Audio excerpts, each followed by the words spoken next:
Hello viewers, রূপালী kitchen থেকে আমি সবাইকে স্বাগত জানাই। আবারও আপনাদের সামনে হাজির হয়েছি দারুণ একটি রেসিপি নিয়ে। আজকে আমি আপনাদেরকে বানিয়ে দেখাবো 1 কাপ ময়দা দিয়ে আর 1 পিস ডিম দিয়ে দারুণ একটি কেকের রেসিপি। এই কেকটা খেতে ভীষণই ভালো লাগে, আর যারা কখনো কেক বানাননি তারা আমার এই টিপসটা ফলো করে যদি কেক বানিয়ে নেন তাহলে একদমই পারফেক্ট হবে। তো বন্ধুরা, চলুন কথা না বাড়িয়ে আজকের এই কেক রেসিপি শুরু করা যাক। কেকটা বানিয়ে নেওয়ার জন্য আমি এখানে একটা বাউল নিয়ে নিয়েছি, তার মধ্যে নিয়ে নিচ্ছি হাফ কাপ চিনি, আর একই সঙ্গে নিয়ে নিচ্ছি 1 পিস ডিম। এবার এই চিনি আর ডিমটাকে আমি একটা হ্যান্ড উইকের সাহায্যে এইভাবে মিক্সড করে নেব।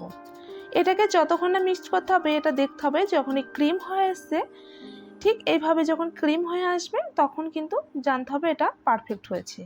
এবার আমি এর মধ্যে মিক্সড করে দিচ্ছি 3 স্পুন তেল। রিফাইন তেল ইউজ করেছি এখানে, অবশ্যই রিফাইন তেল ইউজ করবেন। আর আমি এখানে নিয়ে নিয়েছি 1 কাপ ময়দা।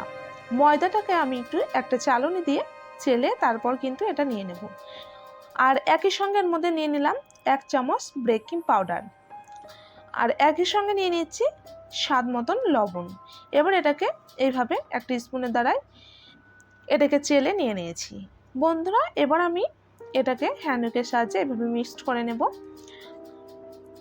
অবশ্যই এটা ভালো করে মিক্সড করে নিতে হবে। তো এটা মিক্সড করে নেওয়ার পর আমি এখানে নিয়ে নিয়েছি গরম দুধ।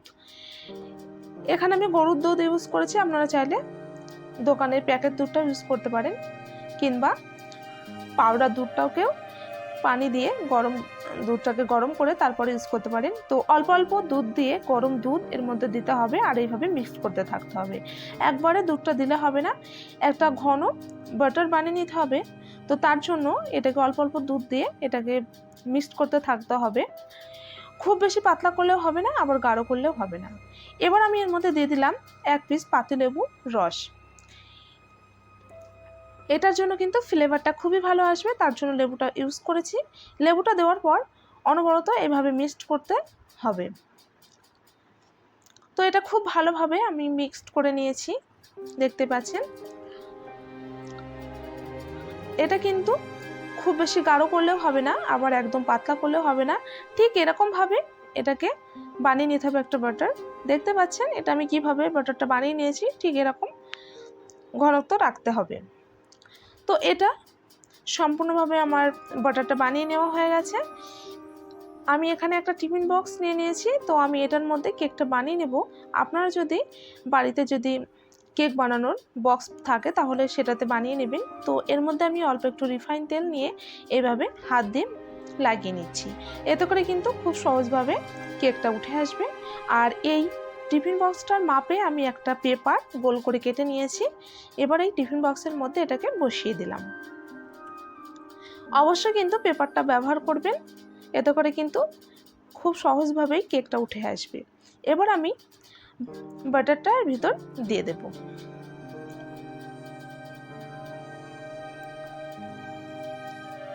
খুব সুন্দরভাবে কিন্তু বাটারটাকে দিয়ে দিতে হবে এর মধ্যে। আর এটা দেওয়ার পর এবার আমি এই টিফিন বক্সকে একটু ঝাঁকিয়ে নেব, তাতে করে কিন্তু ভিতরে যে হাওয়াটা আছে সেটা হয়ে যাবে। তো এটা দেওয়ার পর এবার এটাকে সুন্দর করে এভাবে একটু ঝাঁকিয়ে নিতে হবে।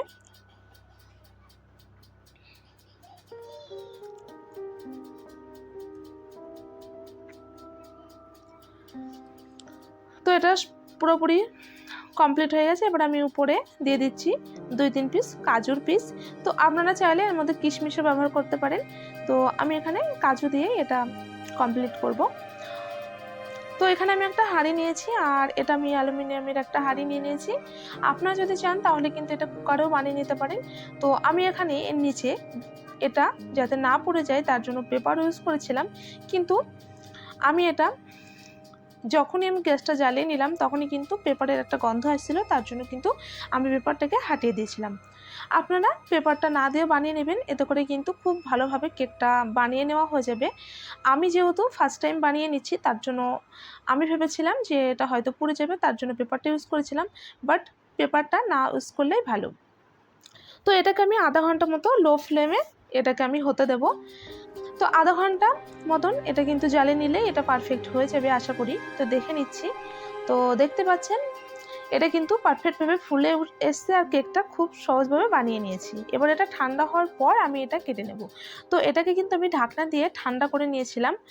তো 10 মিনিট বাদে আমি এটাকে আপনাদেরকে দেখিয়ে দিচ্ছি। এটা তো সাইড দিয়ে একটা চাকু দিয়ে এইভাবে একটু এটাকে ছাড়িয়ে নিতে হবে, এতে করে কিন্তু খুব সহজভাবে কেকটা উঠে আসবে। তো দেখে তো বুঝতে পারছেন কেকটা কতটা সুন্দর হয়েছে, আর দেখুন কতটা সফট হয়েছে। এবার আমি এটাকে কেটে দেখিয়ে দেব ভেতরটা কেমন হয়েছে।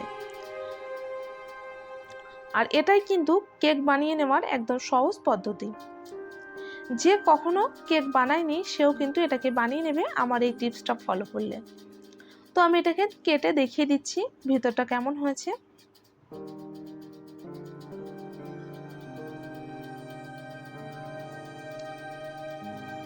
তো দেখতে পাচ্ছেন ভিতরটা কিন্তু খুবই সুন্দর হয়েছে, একদমই কিন্তু কাঁচা নেই, এটা পারফেক্টভাবে একদমই কেকের মতোই হয়েছে। দেখতে পাচ্ছেন আমরা যেমন দোকানে কিনে থাকি কেক, ঠিক তেমনই কিন্তু এটা হয়েছে, অনেকটা সফট হয়েছে। তো আমার এই রেসিপিটা ফলো করে অবশ্যই কেকটা বানিয়ে নেবেন। আর আবারও বলছি, এটা কিন্তু ময়দা দিয়ে যে বানাতে হবে এরকম কিছু না, এটা আটা দিয়েও বানিয়ে নেওয়া যায়। আর এটাই কেকের একটা সহজ পদ্ধতি। যারা কখনো কেক বানায়নি তারা একবার এইভাবে কেক বানিয়ে নেবেন, দেখবেন খুব সুন্দরভাবে আমার মতনই রেজাল্ট আপনারা পাবেন।